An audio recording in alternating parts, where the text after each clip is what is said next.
Muy bien, hermanos, vamos a meditar la palabra de Dios en varios aspectos, pero en esta ocasión, pues vamos a ver que a veces la enseñanza de la polarizan, o sea, se predica de un extremo y luego del otro extremo,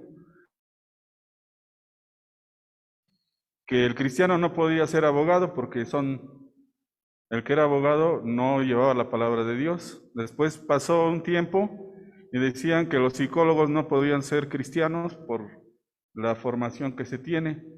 Y ya después Dios estableció el por qué sí. En la Biblia dice que un abogado sí puede ser cristiano, un psicólogo puede ser cristiano. Y otra posición polarizada que se tiene ahora es que solamente los pobres pueden ser cristianos y los ricos no. No sé si han escuchado muchos mensajes que se polarizan. Existe una posición, dices, si eres pobre, tu visión y tu objetivo es siempre lo espiritual, no en las riquezas, es una posición. Y la otra dice que si Dios te bendice, aún te bendice aquí en la tierra. ¿Cuál de las dos es la correcta? En el sentido de que si Dios te bendice aquí, si es la primera posición, entonces no vas a poder entrar porque no tienes la riqueza espiritual. Y la otra dice que si Dios te bendice económicamente, es que eres hijo de Dios. ¿Cuál de las dos es la correcta? Vamos a ver hoy en la palabra de Dios lo que nos dice y nos vamos a dar cuenta que las dos son las correctas. ¿Por qué? En la primera, si tenemos el objetivo, la riqueza espiritual, es que nosotros vamos a vivir para que el Espíritu de Dios nos enseñe que lo terrenal va a ser cuando mucho 100 años, si es que vivimos, y si hacemos tesoros en el cielo, esos tesoros van a ser para siempre, si es que lo correcto. Pero también Dios nos da lo material, y a muchos hermanos les da la riqueza material aquí, pero esta riqueza material, que si es la correcta, es para ayudar a los demás hermanos. Entonces, si nosotros recibimos riqueza material y es para nosotros mismos, es que no le estamos dando la finalidad que Dios dice que tiene que darse para el servicio de los demás. Y vamos a ver en la historia de hoy, va a haber un concurso de Filemón, de un personaje que fue rico. Era tan rico que tenía en ese entonces esclavos. Tenía muchos esclavos, tenía muchos bienes, y Dios le bendijo tanto que él dijo, yo voy a hacer un templo en mi casa. Hizo un templo ahí en su terreno, y ese templo era usado para la palabra de Dios, y también invitaba a muchas personas, invitaba también hasta a sus mismos esclavos. Nada más que pasó lo siguiente, uno de sus esclavos le agarró dinero y se fue y huyó. Y cuando huyó, lo que pasó fue que lo agarraron y lo metieron a la cárcel. Y en la cárcel estaba el apóstol Pablo, y el apóstol Pablo le predicó del mensaje de salvación. Le dijo, estamos presos aquí, pero puedes ser libre. Ya se convirtió y luego le mandó una carta a su patrón, a su dueño, para decirle que lo recibiera. Ese es el concurso de Filemón. En el libro de Filemón les voy a pedir que abran, va a servir de repaso para los que estudiaron Filemón, qué es lo que nos dice esta carta. Filemón, capítulo 1, bueno, es un solo capítulo, aunque les dijera otro capítulo, no hay, sino es uno. Versículo 1 dice, Pablo, prisionero de Jesucristo, el hermano Timoteo, al amado Filemón, colaborador nuestro. Entonces, aquí vemos que la riqueza que tenía Filemón lo usaba para predicar el evangelio, lo usaba en el servicio a Dios. Hermanos jóvenes y hermanos, si algún momento a ustedes les da la oportunidad de tener bienes materiales, les da la oportunidad de tener riqueza, es para que le sirvan a Dios a través del servicio a los hermanos aquí, en su iglesia, en su lugar de trabajo, recordando que somos administradores. Si a ustedes les dio dinero, les dio riqueza, administrenlo o administrémoslo si en algún momento el Señor también me bendice con riqueza, para el servicio de su obra, para el servicio de su iglesia. Y aquí nos dice que Filemón era colaborador de Pablo, pero también habla que era colaborador de Timoteo. Entonces estaban trabajando en el servicio del Evangelio para todos, inclusive Timoteo. ¿Y esta carta a quién se dirige? Todos pensamos que nada más es a Timoteo, pero se dirige a alguien más. Dice: y a la amada hermana Apia y Arquipo, nuestro compañero de milicia, y a la iglesia que está en tu casa. Entonces esta carta se dirige a Filemón 1, se dirige a la hermana Apia. ¿Quién era Apia? Era la esposa de Filemón. Entonces esta carta estaba dirigida a la esposa de Filemón, y también a Arquipo. Arquipo era el pastor de la iglesia donde estaba Filemón, y Arquipo, de acuerdo a lo que pueden ver en Colosenses 4:17 y otros versículos de otros libros, Arquipo era hijo de Filemón y era pastor de la iglesia. Entonces está dirigida la carta Filemón a su esposa Apia y a su hijo Arquipo, que era pastor de la iglesia donde estaba. ¿Qué nos indica aquí también? Que muchas veces surgen pastores dentro de la misma iglesia, como aquí. ¿Por qué? Porque conocen la iglesia, conocen cómo está la estructura. Aquí tenemos el ejemplo de Filemón. ¿Y a quién más va dirigida la carta? A toda la iglesia que está en la casa de Filemón. Entonces son varios destinatarios: Filemón, Apia, la esposa, su hijo Arquipo, que era pastor, y a la iglesia que estaba dentro de lo que es su casa. Seguimos con el siguiente versículo. Vamos a meditar en pocos versículos porque es parte también del concurso. Entonces no queremos adelantar muchas cosas, pero en algunos aspectos que son importantes de poder resaltar. Uno de ellos es que Filemón era rico, tenía hacienda, tenía terrenos. Y si fuera en esta época, tuviera negocios, tuviera carros, fuera reconocido a nivel general, pero tenía un buen trabajo, que se comunicaba constantemente con Pablo. Por eso Pablo le mandaba cartas. No es la única carta que hubo, es la única que conocemos, pero entre ellos se mandaban cartas. Luego nos dice: gracia, paz a vosotros de Dios nuestro Padre y del Señor Jesucristo. Doy gracias haciendo memoria de ti en mis oraciones. En el versículo 4, en el 5, nos está diciendo cómo trataba Filemón a la iglesia, a su esposa y a su hijo, cómo se comportaba con los que no conocían del Evangelio, cómo era conocido por la población, por el lugar. Nos dice: porque oigo del amor y de la fe que tienes hacia el Señor Jesús y para con todos los santos. Entonces él, de su riqueza que tenía, la aportaba en gran parte para la iglesia, para la obra de Dios, y también dice: para con todos los santos.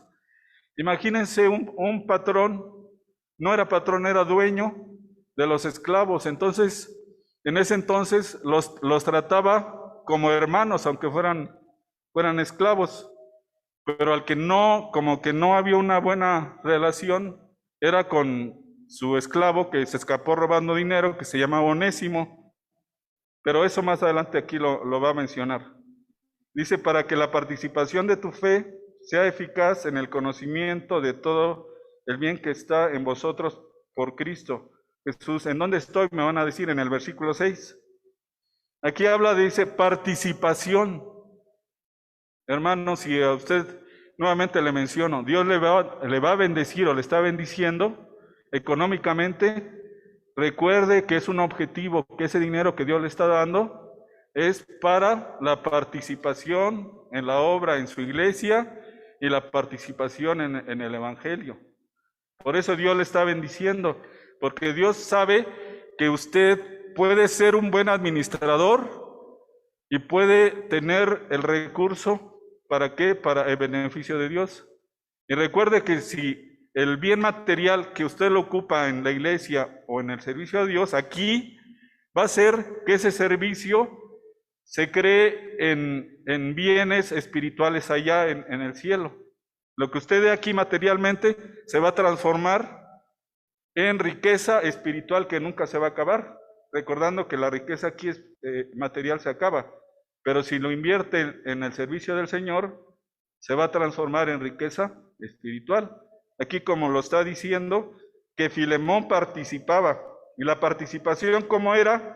En el versículo 6 dice, era eficaz. ¿Por qué era eficaz? Porque hacía que los que no conocían del mensaje de Dios se acercaran, porque toda la inversión que usaba se traducía en el beneficio de la iglesia, de su esposa, de su hijo, de los que conocían de la iglesia y de los que estaban alrededor. Esto es algo muy importante que nosotros debemos tener en cuenta. En el versículo 7 dice, pero pues tenemos gran gozo y consolación en tu amor, porque por ti, ¿qué nos dice? ¿Alguien que nos lea? El 7, porque estoy leyendo todos.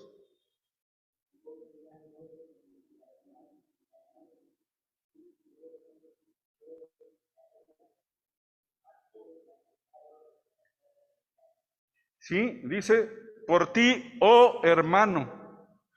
El apóstol Pablo le decía a Filemón que para él era hermano y que reconocía que su acción, y tanto de hecho como de palabra, había traído como consecuencia que se confortara a los santos. ¿Quiénes eran los santos?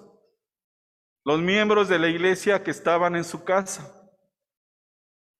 El Señor, si a ustedes, hermanos jóvenes, en el futuro les da riqueza, recuerden que esa riqueza es de Dios y tienen que administrarlo para Dios. Y va a haber el reconocimiento de Dios. Y en este caso dice que Dios, a través de Pablo, dice que esa acción ha servido para confortar a los santos. En ese entonces los cristianos eran perseguidos en todas partes. Entonces ayudaba para que el Señor confortara a través de Filemón. Pero aquí le está recordando todo esto, le está recordando cuál era su actitud de Filemón. ¿Para qué? Para hablarle ahora de un personaje que era común, conocido por Filemón y era conocido por Pablo. Le está diciendo, aquí en la cárcel está una persona que te conoce, se llama Onésimo. Esta persona fue tu esclavo. Puede ser que cuando huyó, se llevó dinero y aquí está en la cárcel. Lo van a regresar a tu casa y una vez que lo regresen, ya le va a dar las instrucciones. ¿Qué es lo que dice el apóstol Pablo? Dice, va a regresar a tu casa, pero te lo van a regresar igual como esclavo. Tú vas a saber qué hacer. Recuerden que los esclavos en ese entonces no tenían ningún derecho. Lo habían agarrado, estaba con Pablo, y antes de regresarlo nos dice, en el 10, te ruego por mi hijo Onésimo, a quien engendré en mis prisiones.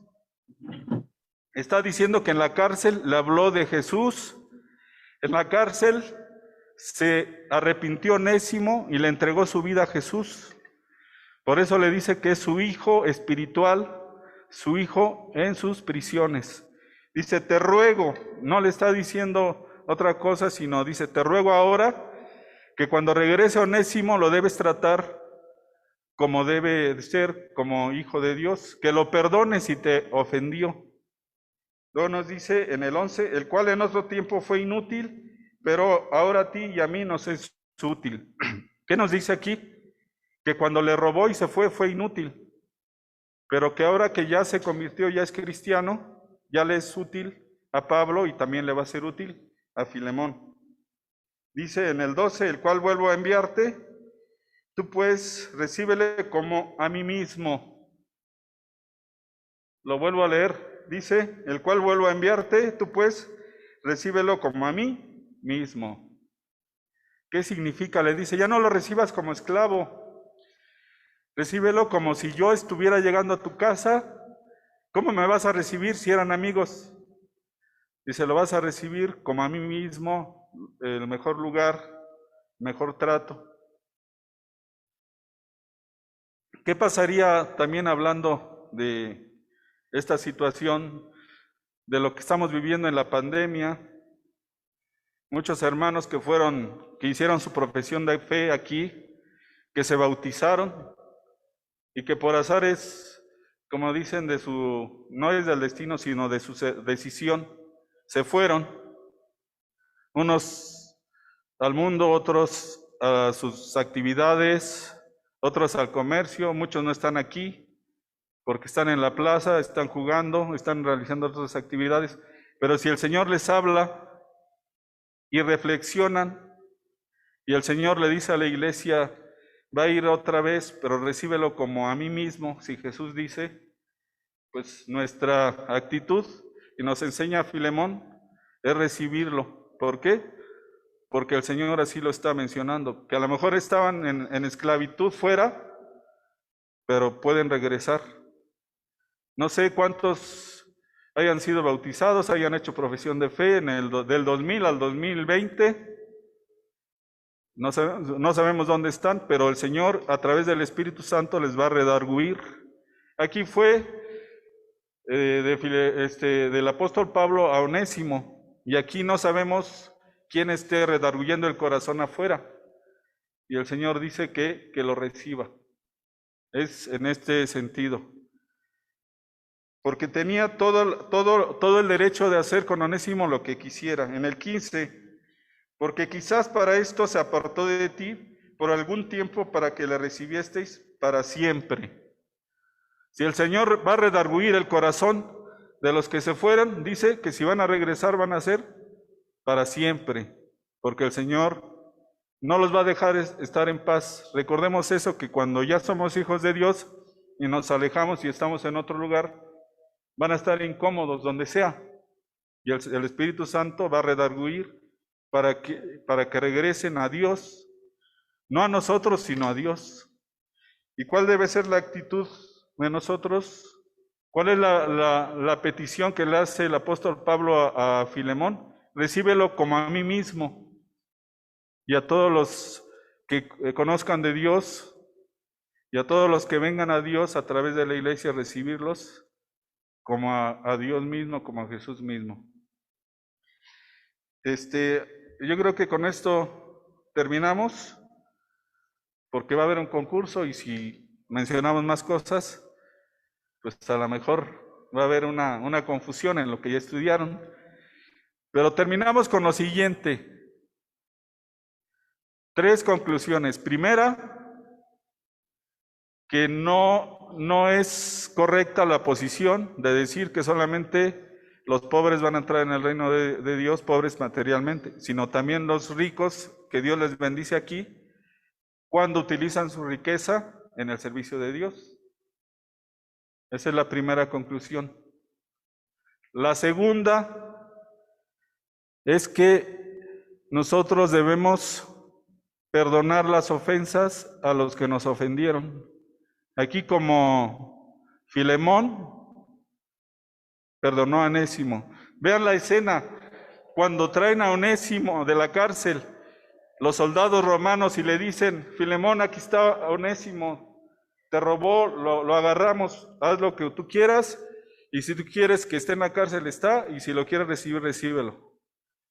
Vean la escena de Filemón, va hacia Onésimo y lo abraza y le dice, te voy a tratar como a Pablo, le perdona.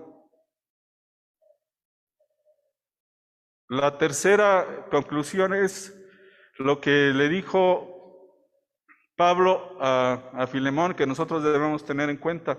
No lo meditamos en este momento, pero sí está como la conclusión. Le dice Pablo a Filemón, dice, tú me debes mucho, pero aún así, si te debe Onésimo algo, yo te lo pago, pero recuerda que tú me debes mucho a mí. Y también la tercera conclusión es, nosotros le debemos mucho ¿a quién? ¿A quién le debemos mucho nosotros? A Dios. Y no podemos decir, no lo voy a perdonar porque me hizo esto, me dijo esto, lo otro, no. Por lo que Dios nos perdonó a nosotros, le debemos mucho a Dios. La tercera conclusión es, por todo lo que le debemos a Dios, debemos obedecerle en todos los mandamientos que Él nos manda. Y si tenemos que perdonar, como Filemón perdonó a Onésimo, hagámoslo porque es la voluntad de Dios. Son las tres conclusiones. En eso terminamos. No analizamos todo Filemón, sino lo que es el inicio.